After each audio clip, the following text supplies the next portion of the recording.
Good morning everyone, how are you? So आपका preparation वगैरह कैसा चल रहा है? मुझे अभी बीच में तो काफ़ी जोश आया था स्टूडेंट्स के बीच में, वेयर देवर सबमिटिंग में their questions and answers as well, but अभी क्या ठंडे पड़ गए हो क्या? एग्जाम पास में आ रहा है तो क्वेश्चंस आंसर्स का ये बीच में ऐसा ही होता है। आप कई बार ऐसा होता है कि अपन लेट गो कर देते हैं कि नहीं चल कल पर करेंगे परसों करेंगे, बट देन हो नहीं पाता है वो। तो don't break the streak. Answers वगैरह सबमिट करते रहो, डेली बेसिस में सबमिट करते रहो, नहीं तो बैकलॉग हो जाएगा। Got it? तो आज हम आपका अल्फ्रेड लॉर्ड टेनिसन के दो जो वर्क्स हैं उनको करेंगे यहाँ पे। मैंने दोनों वर्क से रिलेटेड पांच पांच क्वेश्चंस आपके प्रिपेयर किए हैं, और ये क्वेश्चंस इस तरीके से प्रिपेयर किए हैं कि कल को चल के आपको कोई भी क्वेश्चन आ जाए इन टॉपिक को लेके, आप इनमें आराम से अपने आंसर्स को कर पाएंगे। ठीक है, सो प्लीज पे अटेंशन। और दूसरा, जिन्होंने अल्फ्रेड लॉर्ड टेनिसन के ये दोनों वर्क्स को नहीं पढ़ा है अपने वीडियोज में, पहले वो वीडियोस देखना, उसके बाद में ये क्वेश्चन आंसर्स को अटेंड करना। ठीक है, तो पहला क्वेश्चन देखिए। Bring out the central theme of grief and irreparable loss in Break, Break, Break with special reference to the contrast between the speaker's sorrow and the carefree external world। हम यहाँ पे focus कर रहे हैं theme और contrast के ऊपर। अब इस क्वेश्चन में क्या पूछा गया है? सबसे पहले तो ये क्वेश्चन आपसे पूछ रहा है कि आपको फोकस करना है सेंट्रल थीम के ऊपर, है ना? तो आप एक्सप्लेन करोगे कि भाई ये सेंट्रल थीम क्या है आपकी। ये जो ग्रीफ है, ग्रीफ क्या है आपका? डीप सैडनेस है, उसको आप एक्सप्लेन करोगे। फिर जो इसका ये इरेपरेबल लॉस है यहाँ पे, इसको एक्सप्लेन करोगे कि भाई ये परमानेंट लॉस होता है, आप इस लॉस को फिक्स नहीं कर सकते हो, मतलब it is almost like death. ठीक है, तो आप ये एक्सप्लेन करोगे। फिर आप, क्योंकि ये स्पेशल रेफरेंस पूछ रहा है, तो आप हाईलाइट करोगे इसके कॉन्ट्रास्ट को, इसके डिफरेंस को। और डिफरेंस किस चीज का? Difference between the speaker sorrow and the care free external world. तो ये जो इनर सॉरो है, जो पेन है उस स्पीकर के अंदर का, उसको, और एक्सटर्नल वर्ल्ड जहां पे आपका सब लोग बहुत हैप्पी दिखाई देते हैं, केयर फ्री दिखाई देते हैं, मतलब कि अनकंसर्न्ड है, जैसे कि आपका नेचर हो गया, है ना? या फिर लोग बाग जो they go on living their life normally, तो उनका कॉन्ट्रास्ट दिखाओगे आप यहाँ पे। तो सबसे पहले क्या करो कि ग्रीफ और लॉस को मेंशन कर दो, ये स्पेशल रेफरेंस दे दो यहाँ पे आपका, जहां पे वर्ल्ड आपको इंडिफरेंस दिखाई दे रहा है यहाँ पे। तो ये एक लिटरेरी एनालिसिस आपसे मांग रहा है जो आपने यहाँ पे आंसर करना है। तो कैसे आंसर करोगे? सबसे पहले हम इसमें ब्रीफली इंट्रोड्यूस करेंगे कि भाई हमारी पोयम क्या है और उसका सेंट्रल थीम क्या है आपका। तो देखो, in Alfred Lord Tennyson's poem break break break, the central theme is speaker's deep grief and irreparable loss over the death of a close friend. तो ये हमने यहाँ पे आपका मेंशन कर दिया है कि हमारा सेंट्रल थीम क्या है इसके अंदर यहाँ पे आपका। ठीक है, अब आपने क्या करना है, अब आप मेन बॉडी लिख दो यहाँ पे, जो आप एनालिसिस लिखने वाले हो, तो आप इस थीम को एक्सप्लेन करो, कोई दो तीन कोट्स दे दो जैसे भी आपको, और आपको डिस्कस करना है इसका कॉन्ट्रास्ट एग्जांपल्स के साथ में। तो देखो हम यहाँ पे क्या कर रहे हैं, the speaker stands by the sea feeling endless sorrow that nothing can heal. हमने एक्सप्लेन किया ये थीम को कि भाई क्या फील कर रहा है स्पीकर। तो ये क्लियर लाइन्स है, ये क्लियर हो रहा है इन लाइन्स के थ्रू। अब हमने कोट दे दिया, एविडेंस दे दिया। But O for the touch of a vanished hands and the sound of a voice that is still. Vanish hand मतलब क्योंकि अब वो गुजर चुका है उसका फ्रेंड, तो यहाँ पे अब वो उसको लॉन्ग कर रहा है उसके टच के लिए, तो उसके बारे में बता रहा है। So here he misses the lost person forever. ठीक है, तो ये हमने यहाँ पे एविडेंस दे दिया है। अब हम बताएंगे इसे कॉन्ट्रास्ट को डिस्कस करेंगे यहाँ पे आपका, जो आपको दिखा रहा है कि कैसे नेचर और लोग केयर फ्री चलते रहते हैं यहाँ पे, जबकि आपका स्पीकर जो है वो सफर कर रहा है। तो देखो, the poem specially contrast with the speaker's inner pain with a carefree external world. ठीक है, अब हम इसे एक्सप्लेन कर रहे हैं कैसे। अब कैसे है नेचर, कैसे आपका केयर फ्री है। While the sea breaks endlessly break break break O thy cold grey stones, जो आपका लहरें पत्थर से टकरा रही है उसको बता रहा है। Showing nature's indifference, happy scenes around him like the fisherman's boy shouting in play और ship sailing merrily go on without care. तो ह्यूमन और नेचर का इनडिफरेंट एटीट्यूड हमने एक्सप्लेन कर दिया। ठीक है, बट द स्पीकर लेमेंट्स, अब हमने बता दिया लेकिन स्पीकर तो दुख में है। But the tender grace of a day that is dead will never come back to me. So ये कॉन्ट्रास्ट है, it makes his grief feel more isolating and highlighting how loss cuts one off from the joys world. Thus Tennyson portrays human sorrow as profound and unshared. ठीक है, तो इस तरीके से आप अपने आंसर को आप अच्छे से लिख सकते हो यहाँ पे आपको। तो यही आंसर है, यहाँ पे मैंने ऑलमोस्ट 160 का राउंड वर्ड्स में लिखा है इसको। आप शॉर्ट कर दो, एक लाइन आप हटा दो इसमें, तो 120 में हो जाएगा। बड़ा करना है इसको और तो आपका 12 नंबर का आ जाएगा, तो विद इन 200 में लिख देना इसको। ठीक है, क्योंकि हमने एंड में समराइज लिखा है, हमने कॉन्ट्रास्ट को हाईलाइट कर दिया थीम के साथ में। नेक्स्ट क्वेश्चन देखो आप यहाँ पे, how does Tennyson use the sea and maritime imagery in break break break to mirror the speaker's emotional state, discuss with close reference to the images of waves, ships and shore. अब यहाँ पे हम imagery और symbolism दोनों को discuss करने वाले हैं। तो कोई भी क्वेश्चन इमेजरी या सिंबोलिज्म से रिलेटेड आता है तो ये क्वेश्चन करने के बाद में आप इसको आराम से सॉल्व कर लोगे यहाँ पे आपका, ठीक है। तो आप देख लिया, इसमें समझ लिया। अब ये क्वेश्चन क्या पूछ रहा है आपसे यहाँ पे आपका, समझो पहले इसको क्या पूछ रहा है इसके अंदर आपका यहाँ पे। तो ये पूछ रहा है सबसे पहले कि आपकी जो इन्होंने सी और ये जो आपकी मैरीटाइम इमेजरी जो इन्होंने यूज की है यहाँ पे आपका, ठीक है, ये कैसे आपका जो स्पीकर है उसके इमोशनल स्टेट को किस तरीके से रिप्रेजेंट करता है आपको यहाँ पे आपका। तो ये आपको यहाँ पे आपका बताना है, ठीक है। तो आप क्या करोगे इसके अंदर, आप सबसे पहले ये बताओ कि कैसे पोएट ने ये सी और मैरीटाइम जो सी रिलेटेड इमेजरी है वो मेंशन करी है, और इससे कैसे उसका ग्रीफ, उसके अंदर का जो उथल पुथल है वो कैसे आपका रिप्रेजेंट कर रहा है। तो आपको ये इमेजेस बतानी है, जो वेव्स की इमेजेस है जो आपके सी को ब्रेक कर रही हैं, आपकी जो शिप्स हैं जो बोट सेल कर रही हैं, जो शोर के बारे में उसने बात की है, तो ये सारी इमेजरी आपको यहाँ पे बतानी है। तो फोकस ऑन द इमेजरी, और साथ ही में जो उन्होंने डिस्क्रिप्शंस दिए हैं, है ना, सिंबोलिज्म के साथ में, जैसे कि ये लहरों का टकराना है, ये आपका ज्यादा डीपर मीनिंग को रिफ्लेक्ट कर रहा है यहाँ पे। It is not just waves, it symbolise endless pain. तो ये मेंशन करना है आपको यहाँ पे कि, है ना। तो इन सारी चीजों को देख लो आप यहाँ पे आपका।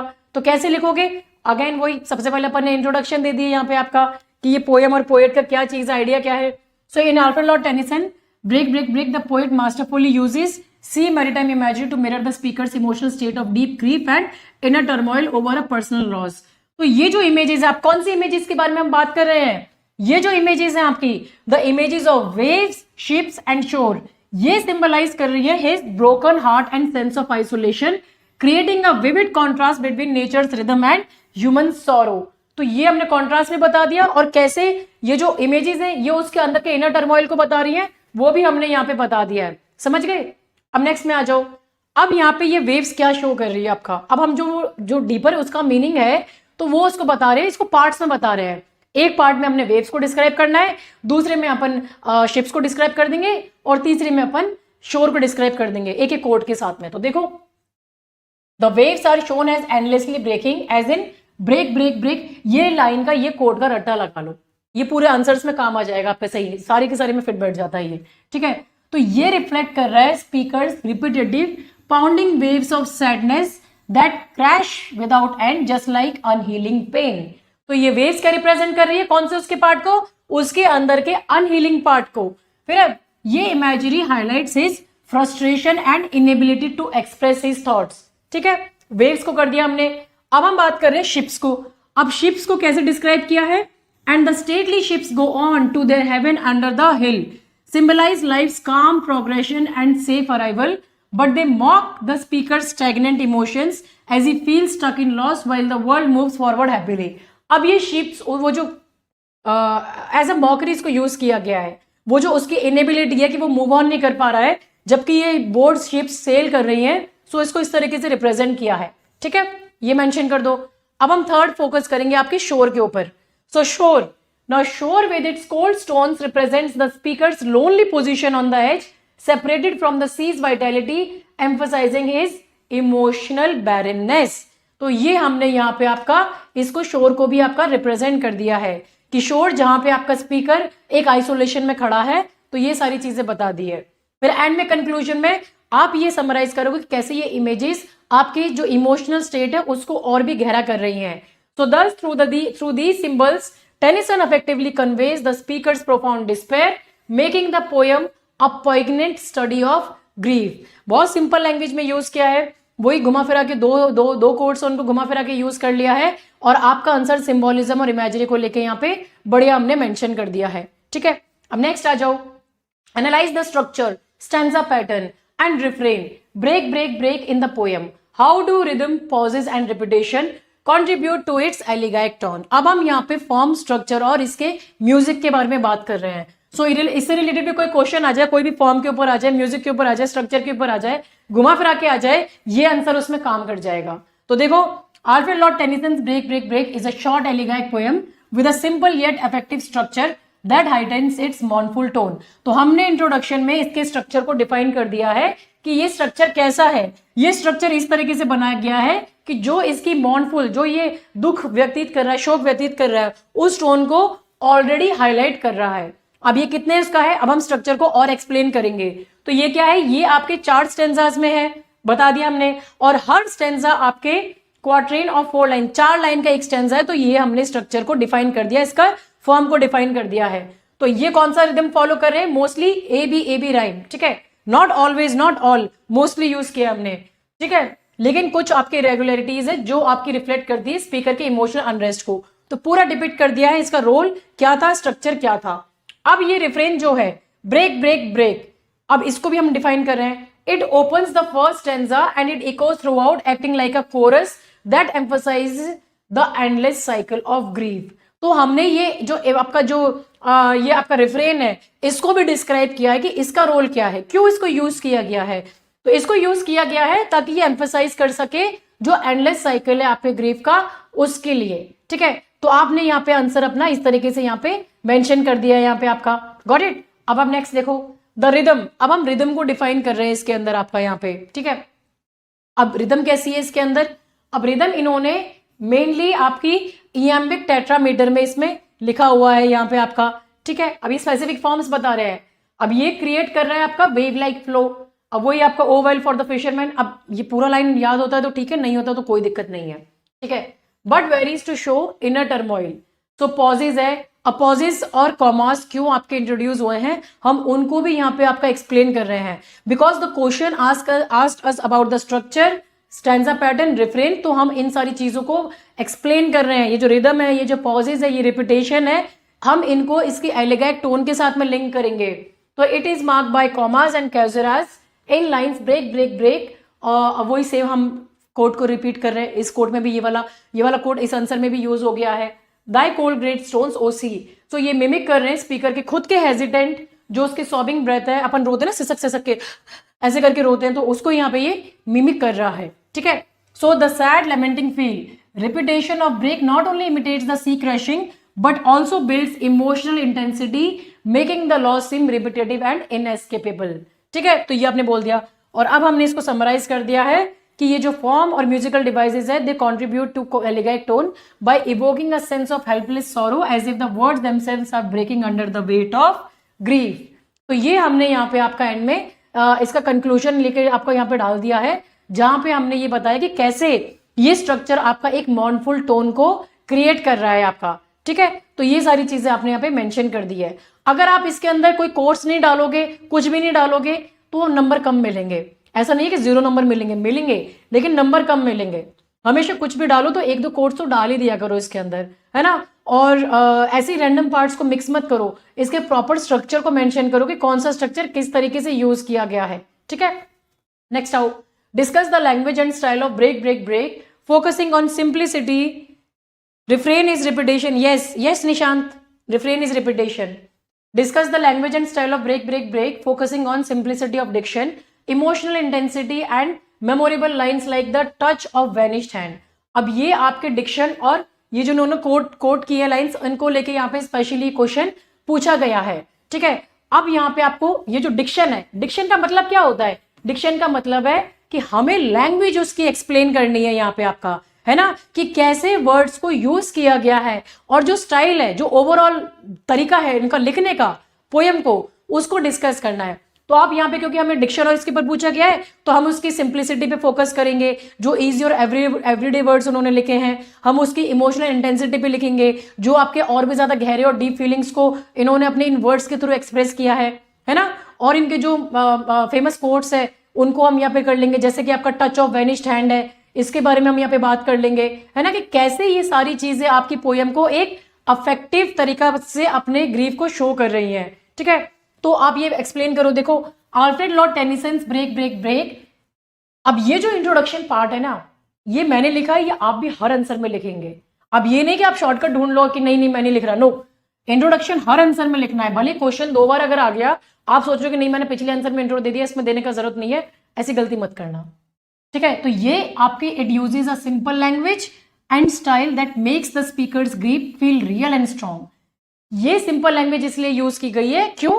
क्योंकि ये स्पीकर की ग्रीफ को और भी ज्यादा रियल और स्ट्रांग बता रहे हैं। Diction means language, it is easy and straightforward, है ना। अब इसमें कॉमा वर्ड्स और इस तरह की चीज यूज की है दैट एनीवन कैन अंडरस्टैंड, हर कोई समझ सकता है इसको। एंड व्हाई इस तरह का लैंग्वेज क्यों यूज किया है? Because it is helping to show the pain without fancy terms. अगर मैं यहाँ पे कुछ भी ऐसा फैंसी टर्म्स घुसेड़ देती तो क्या आप उसकी फीलिंग, उसकी दुख से आप रिलेट कर पाते? नहीं, आप तो उसको समझने में लग जाते कि भाई लिखा क्या है, कहना क्या चाह रहा है ना। तो this simplicity drawers the reader right into the emotion. तो ऐसी सिंप्लिसिटी से रीडर सीधे उसकी भावनाओं के साथ में लिंक कर लेता है। So emotional intensity it comes from short sentences and repeats that build up the sadness like storm. For example, वही सेम कोट जो पिछले 3 को आंसर्स में लिख रहे हैं, वही सेम कोट यहाँ पे भी आ गया है। तो यही बस इसी को याद कर लो अब यहाँ पे। सो ये repeat break to show the endless setting of waves, just like the speaker's heart keeps hurting over his loss, it makes the grief feel heavy and non-stop। ठीक है, अब ये मेमोरेबल लाइंस जो है यहाँ पे, इनको हम यहाँ पे बता रहे हैं कि इनकी वजह से क्या हो रहा है यहाँ पे। So these lines add to this like but O for the touch of vanished hand. इतना ही फ्रेज याद कर लेना, अगर बात का याद नहीं होता तो it is okay. So this captures the deep ache of missing someone gone forever in a way that sticks in your mind. कोई हमारा चाहने वाला जिसको हम बहुत बेहद चाहते हैं, बेहद प्यार करते हैं, हमारा फैमिली, हमारा फ्रेंड, हमारा रिलेटिव, कोई भी अगर वो गुजर जाता है तो कई बार ऐसा होता है ना कि हम यहाँ पे मतलब हमारे दिल से वो निकल ही नहीं पाता है। तो वही चीज ये यहाँ पे बता रहा है कि उसके दिमाग में उसका दोस्त बसा है और वो उसके दिमाग से उसकी डेथ नहीं निकल पा रही है, उसकी मेमोरी, उसकी याद नहीं निकल पा रही है।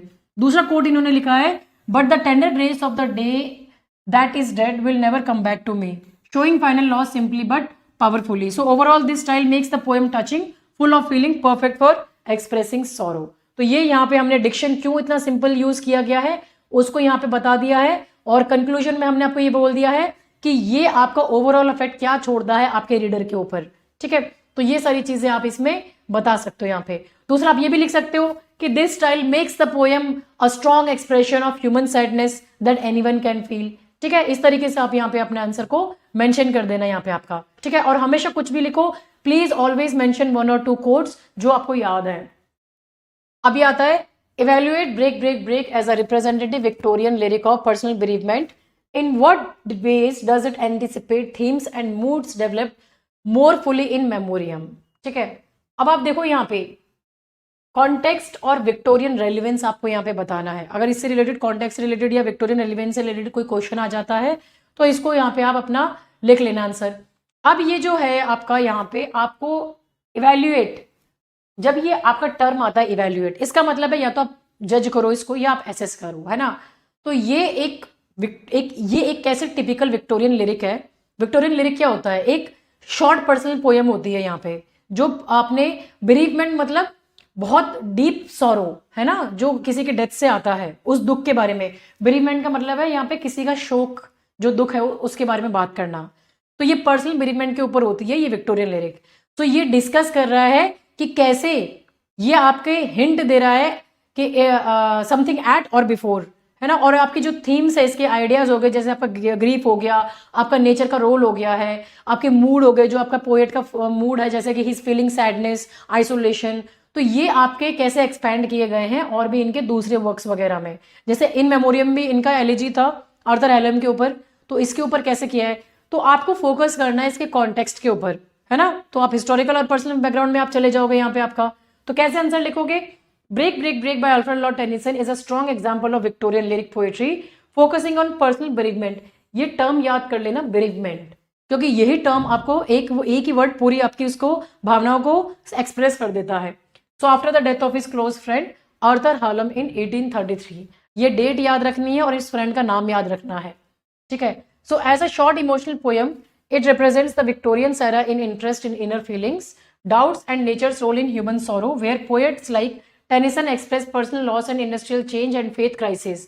तो यहाँ पे ये क्राइसिस के बारे में बता रहा है कि कैसे इसने इस पोएम के थ्रू अपनी जो सैडनेस को फील कर रहा है उसको बता रहा है, at the loss of his friend, और एक और अपने इंडस्ट्रियल जो चेंज था उसके बारे में भी बता रहा है, at the lost of his faith. तो ये जो सिंपल स्टाइल है ये एक डायरेक्ट वॉइस है that makes it typical and showing grief without complex ideas, क्योंकि सिंपल वर्ड्स में बोली गई है। तो ये पोएम आपकी एंटिसिपेट करती है themes and moods in Tennyson's longer elegy in memoriam. तो ये जो थीम है, कौन सी थीम आपकी, अब आपका इन मेमोरियम आपको नहीं इसके साथ लिंक करना है, मत करो यहाँ पे, बट देन आप ये ध्यान में रखना है इररेपरेबल लॉस इसकी थीम है। They are hinted suggest, but वही सेम आपका वैनिश हैंड वाला आपने कोड यूज कर लिया है। So this echoes In Memoriam's deeper thoughts on death and memory, the mood of helpless melancholy seen in break break break with nature's indifference foreshadows the extended despair and questioning of life, God and healing in later work। तो basically इन्होंने इस work के through कैसे आपके दूसरे works उनमें same theme आपकी use की गई है उसको यहाँ पे बताया है। सो that is also you can discuss through this answer. तो अगर क्वेश्चन कंपेयर करने के लिए आ जाए तो सेम थीम सेम चीज ही आप रिपीट कर सकते हो, बस नाम अगर उन्होंने दूसरे वर्क का नाम दिया है एग्जाम में, नाम चेंज कर देना, अदरवाइज द होल ये जो आपका स्ट्रक्चर है आंसर का, ये पूरा आंसर उसमें काम आ जाएगा आपका। So in short, the lyric captures Victorian personal mourning and sets the stage for Tennyson's fuller exploration of grief। अगर कंपैरिजन का नहीं भी आता है और विक्टोरियन लिरिक का आपका आ जाता है कि आप इसे एंटिसिपेट करो, तो भी ये आंसर आपका इसमें अच्छे से आप इसमें यूज कर लेना इसको, ठीक है, अपने वर्ड्स में लिखने का ट्राई करना। Got it? तो ये जो 5 क्वेश्चन है, ये 5 क्वेश्चन आपके ब्रेक ब्रेक ब्रेक के सारे आपके जो पार्ट्स है इनको आपको इंक्लूड कर दिया है। हमने सब डिस्कस कर लिया इसमें, language, diction, theme, famous quotes और ये सारी चीजें डिस्कस कर ली। इनसे रिलेटेड कोई भी क्वेश्चन आ गया, ये क्वेश्चन ढंग से पढ़ लियो तो सबको आंसर कर पाओगे, ठीक है। अब नेक्स्ट आ जाओ, Ulysses. Write a critical note on the character of Ulysses as presented in Tennyson's poem, how do his attitude to adventure, kingship and old age define his personality. तो ये आपका एक कैरेक्टर स्केच करने के लिए यहाँ पे आपको बोल रहा है। तो अब आप इस पे भी ध्यान दो यहाँ पे, क्योंकि इसी तरह के क्वेश्चन ओलिसिस में भी मैं लेकर आ रही हूँ जहाँ पे 5 क्वेश्चंस पूरे वर्क को आपको यहाँ पे कवर कर लेंगे यहाँ पे आपका, ठीक है। तो अब ये क्वेश्चन जो है यहाँ पे आपको इसका एनालाइज करना है, इसको है ना, क्रिटिकल नोट है तो एनालाइज करोगे जजमेंट के साथ में यहाँ पे, है ना। तो आपको फोकस करना है कि कैसे इसका जो एटीट्यूड है, जिसकी व्यूज हो गए, फीलिंग्स हो गई अपने एडवेंचर को लेके, जहाँ पे ये एक्सप्लोर करना चाहता है, रिस्क करना चाहता है ना, अपनी किंगशिप जो ड्यूटीज है इसकी और जो ओल्ड एज है इसकी, जो यहाँ पे ये और बूढ़ा होता जा रहा है, तो ये सारी चीजें इसकी ओवरऑल पर्सनैलिटी को कैसे शेप करती है, कैसे शेप करती है, उसकी पर्सनैलिटी कैसी है। रेस्टलेस इंसान है, हीरोइक है और रिटायर नहीं होना चाहता है, मरते दम तक एक्सप्लोर करना चाहता है। तो ये कैरेक्टर स्केच आपको यहाँ पे बताना है। तो आपको ये जो कैरेक्टर ट्रेट्स है इसके, वो एग्जाम्पल के साथ में आपको बताने हैं, ठीक है। तो कैसे किया हमने, so in Alfred Lord Tennyson's poem Ulysses, the character Ulysses comes across as a bold restless hero in a dramatic monologue. ये एक ड्रामेटिक मोनोलॉग में लिखा गया है, हमने मेंशन कर दिया, इसका स्ट्रक्चर मेंशन कर दिया हमने, और कैसा हीरो है वो भी हमने बता दिया यहाँ पे आपका, ठीक है। तो speaking as an old king back in Ithaca after his adventures, ठीक है। Now he is not happy with quiet life and wants more, showing a strong personality shaped by his views on adventure, kingship and old age. So critically he inspires with his spirit but seems selfish, ignoring his duties to family and people. तो हमने दोनों चीज हमने बता दिया, हमने यहाँ पे इसका कोई फेवर नहीं कर रहे, हम इसका वाह ही नहीं कर रहे हैं कि नहीं ये भाई बुढ़ापे में भी ये यहाँ पे एडवेंचर पे जाने जा रहा है, नहीं, हम एक बैलेंस व्यू दे रहे हैं कि हाँ ये ठीक है, ओल्ड एज में एक्सप्लोर करना चाह रहा है, that is a good spirit, लेकिन राजा भी तो है, फैमिली भी तो है, प्रजा भी तो है, वो रिस्पॉन्सिबिलिटीज भी इग्नोर कर रहा है, तो ये क्या हो गया भाई, सेल्फिश हो गया। तो हम एक बैलेंस व्यू दे रहे हैं, प्रोज एंड कॉन्स बता रहे हैं इसके। तो his attitude to adventure defines him as a tireless explorer who hates stopping. अब हमने यहाँ पे इसका एविडेंस दे दिया, कहाँ पे बता रहे हैं हम इसको, ये हम बता रहे हैं एक्स के कोड के साथ में, मतलब he wants to experience everything fully, making him adventurous and hungry for knowledge. अब टुवर्ड किंगशिप में बता रहे हैं, अभी ये एज अ राजा कैसा है, he feels bored and trapped। अब राजा की ड्यूटी परफॉर्म करने में इसको बड़ी बोरियत हो रही है, रिस्पॉन्सिबिलिटी नहीं चाहिए भाई को, ठीक है। So calling it little profits that an idle king matched with a savage race, so this shows his arrogance. अब यहाँ पे ये इसके एरोगेंस को बता रहा है, इसके घमंड को बता रहा है यहाँ पे आपका, ठीक है। But also his drive to escape routine rule, highlighting his independent nature, मतलब जिम्मेदारियां नहीं चाहिए और इंडिपेंडेंट रहना है और आपको एक्सप्लोर करते रहना है, यहाँ पे आपका घर गृहस्थी में इंटरेस्ट नहीं है भाई को। नेक्स्ट आ जाओ, on old age he defies weakness and declaring. अब ये बहुत इंपॉर्टेंट कोट है और ये आपको ओलिसिस में याद रखना है। ओलिसिस में ये कोड, ये जो 2 कोड्स मैंने मेंशन किए, ये बार बार आपके आंसर्स में आप यूज कर सकते हो। To strive to seek to find and not to use, इससे रिलेटेड आपके एमसीक्यूज वगैरह भी पूछे जाते हैं यहाँ पे, ठीक है। So this attitude makes him heroic, refusing to give up despite time, but it also reveals a reckless side. तो ये बैलेंस व्यू दिया है यहाँ पे, वाहवाही नहीं कर रहे हैं, प्रेज भी कर रहे हैं और उसका नेगेटिव ट्रेट भी बता रहे हैं, तो ये हम बैलेंस व्यू दे रहे हैं. So overall these views paint Ulysses as Victorian ideal or progress of will, yet one who puts personal glory or over responsibility. ठीक है, तो ये आंसर लिख दिया अपन ने. अब नेक्स्ट आ जाओ. Discuss Ulysses as a dramatic monologue. How does Tennyson use a single speaker voice to reveal conflicting emotion and inner tension? अब ये क्वेश्चन आपके स्ट्रक्चर, फॉर्म और साइकोलॉजिकल डेप्थ के ऊपर आ रहा है. अगर आपके दूसरे क्वेश्चन किसी और तरीके से पूछे जाए, लेकिन वहां पे आपका फॉर्म, स्ट्रक्चर या साइकोलॉजिकल डेप्थ जैसा कुछ भी आपको लगे कि हाँ ये उससे रिलेटेड है, तो ये आंसर यहाँ पे आपका काम आ जाएगा. तो इस क्वेश्चन में क्या पूछा है, आपको डिस्कस करना है कि भाई ये ओलिसिस एज अ ड्रामेटिक मोनोलॉग कैसा है. तो एक पोएम है जहां पे सिर्फ एक कैरेक्टर स्पीक करता है, आप ड्रामेटिक मोनोलॉग को एक्सप्लेन करो, है ना. और आप ये बताओ कि कैसे पोएट ने यहाँ पे एक सिंगल स्पीकर की वॉइस को दिखाया है ताकि वो अपने मिक्स्ड इमोशंस दिखा सके. एक्साइटमेंट भी है, सैडनेस भी है, उसके अंदर का कॉन्फ्लिक्ट है, स्ट्रगल है जो उसके दिमाग में चल रहा है कि भाई मैं ड्यूटी फॉलो करूँ कि अपने डिजायर को फॉलो करूँ यहाँ पे आपका.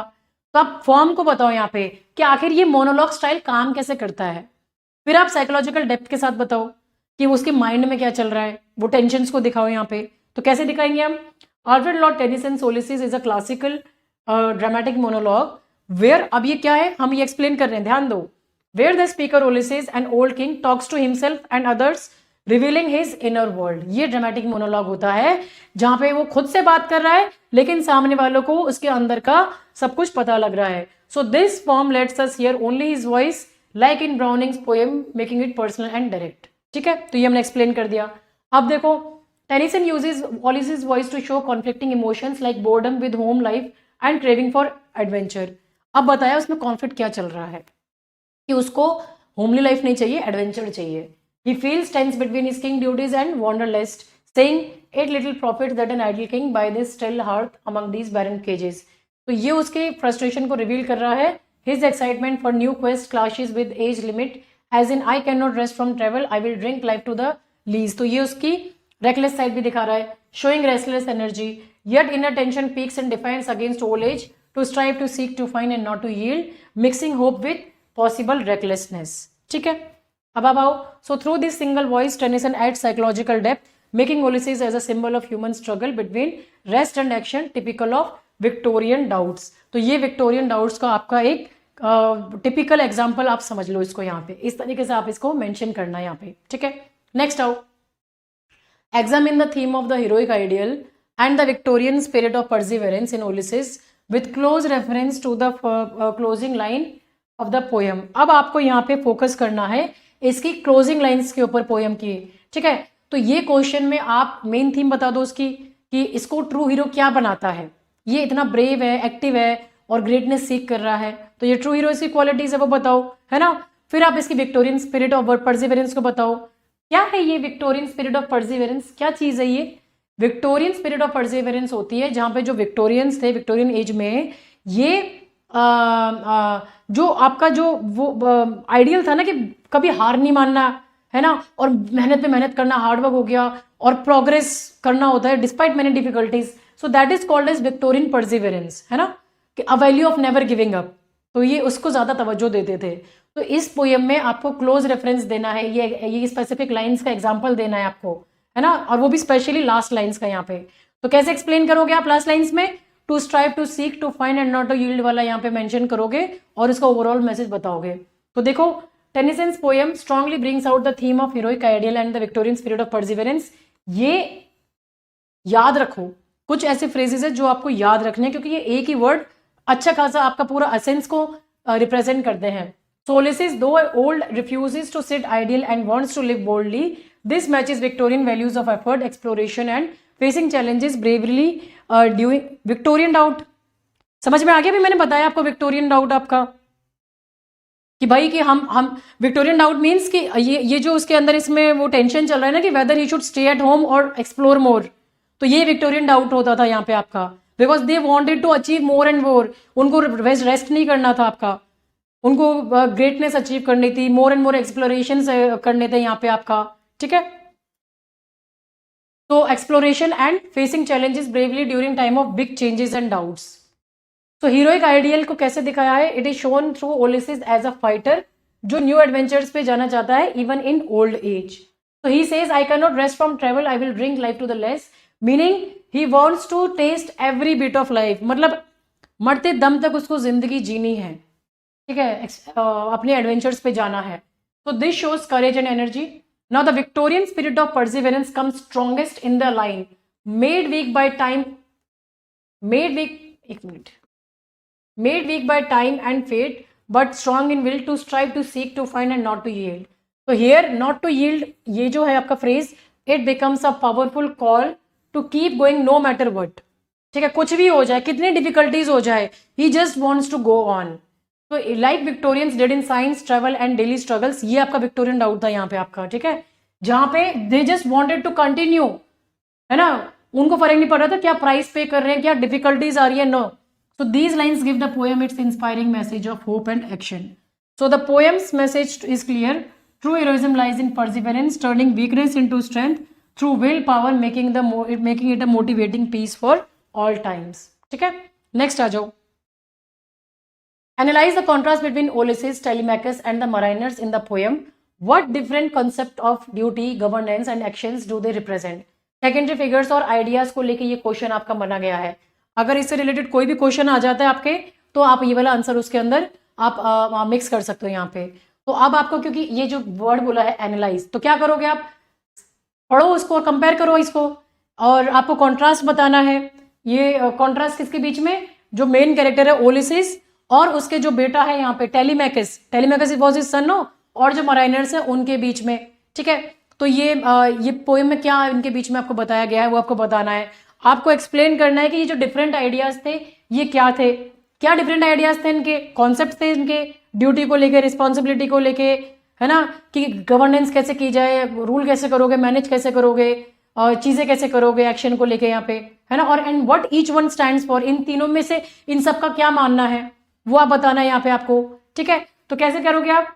सो in Tennyson Ulysses the poem contrast Ulysses with Telemachus and the mariners. ठीक है, कॉन्ट्रास्ट चल रहा है, पर क्यों चल रहा है, to show different sides of human nature. Obvious सी बात है, हर किसी का अपना अपना नजरिया होता है, तो इसीलिए उन्होंने इसको सबका नजरिया चेंज करके उन्होंने बताया यहाँ पे. सो ओलिसिस कैसा है, he is restless and bold. Telemachus कैसा है, he is steady and dutiful. ये जिम्मेदारियां के प्रति एकदम सिंसियर है. और जो मराइनर्स है दे आर लॉयल एडवेंचरर्स, वो लॉयल पीपल है, लॉयल क्रू है उसका. So this highlights varying concepts of duty, governance, action in a Victorian setting. Very very important, और ये आपको यहाँ पे ध्यान में रखना है. नाउ ओलिसिस कैसे देखते हैं ड्यूटी को. Ulysses sees duty as personal quest, rejecting ideal rule with it little profits that an ideal king. So he dismisses governance as boring and craves action in new worlds. अच्छा राजा नहीं है वो, इंसान ठीक है, इंसान अपना चाहता है एक्सप्लोर करना, बट ना he is avoiding his familial responsibilities and also as a king he is avoiding his duty. उसका राजा बनने के राजा के नाते उसका जिम्मेदारी थी अपनी प्रजा के प्रति, जो he was ignoring that.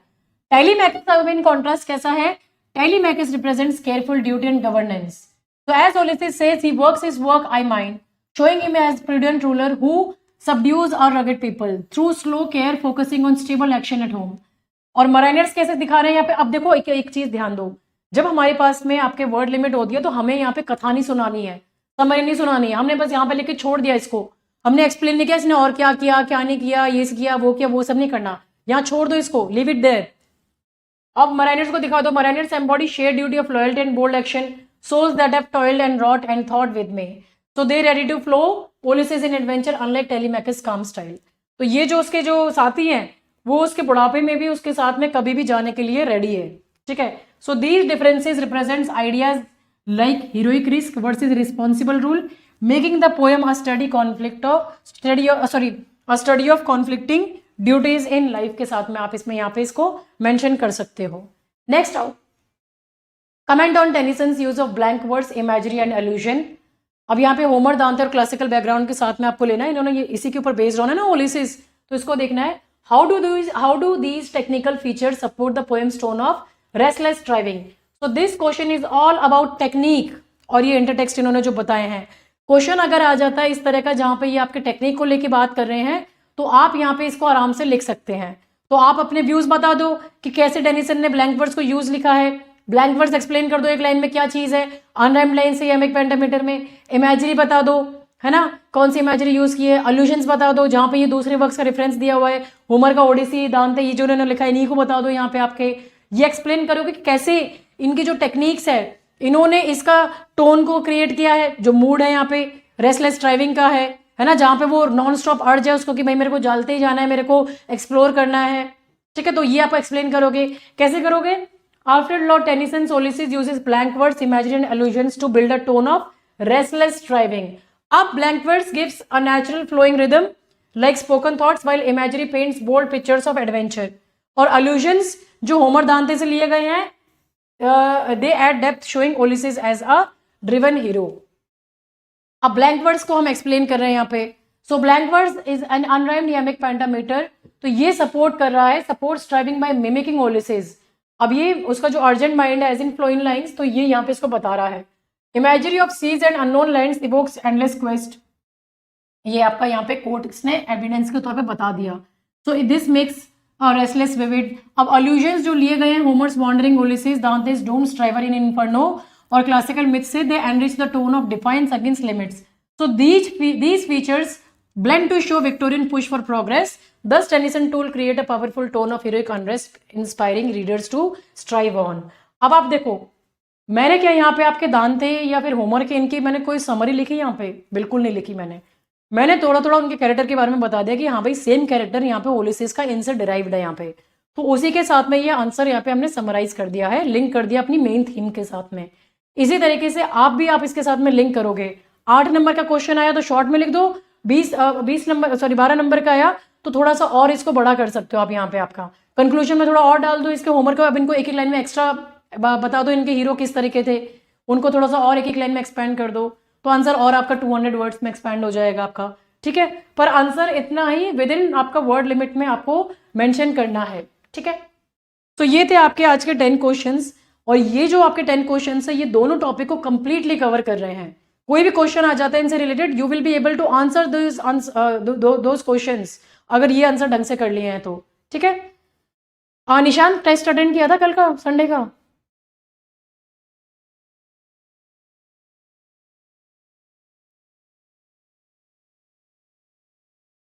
तो ये थे आपके आज के क्वेश्चंस। इनको आप देखो यहाँ पे इसका आपका ऑनगोइंग कोर्सेज चल रहे हैं आपके, जिनको आप विजिट कर सकते हो। ये आपका वेबसाइट है जहाँ पे आपके ऑनगोइंग कोर्सेज चल रहे हैं। You can go through this courses if you are interested, ठीक है। और इससे रिलेटेड कोई डाउट या क्वेरी है तो feel free to contact me on WhatsApp. ये टेलीग्राम चैनल है जहाँ पे आप लेटेस्ट अपडेट्स के लिए फॉलो कर सकते हैं, और ये व्हाट्सएप नंबर है जहाँ पे आप मुझे कोई डाउट को लेके पूछ सकते हैं। निशांत, अगर आपने टेस्ट बहुत लेंदी है, हाँ टेस्ट लेंदी है, ऐसे ही क्वेश्चन आएंगे, इसीलिए इसको प्रैक्टिस करने के लिए बोल रही हूँ मैं। टेस्ट में आपका ठीक है, और प्रैक्टिस करो टाइम लिमिट में करने का, एक साथ में एक सिटिंग में बैठा करो। ऐसे तो कैसे करोगे उसका आंसर? इस तरीके से तो प्रैक्टिस नहीं होने वाली है। एक सिटिंग में बैठ के किया करो, 2-3 घंटे निकाल लो और एक सिटिंग में बैठ के उसको करो। वहाँ एग्जाम में भी ऐसे ही क्वेश्चन आएंगे, और ये तो मैं अभी बस जो टॉपिक मैंने करवाए हैं उन्हीं को कवर कर रही हूँ, फिर बाद में मिक्स टॉपिक में आएगा जब कैसे करोगे, ठीक है। तो thank you so much for watching this video. पसंद आए तो लाइक करें, शेयर करें, सब्सक्राइब करें, and stay tune for more videos. Thank you, have a nice day.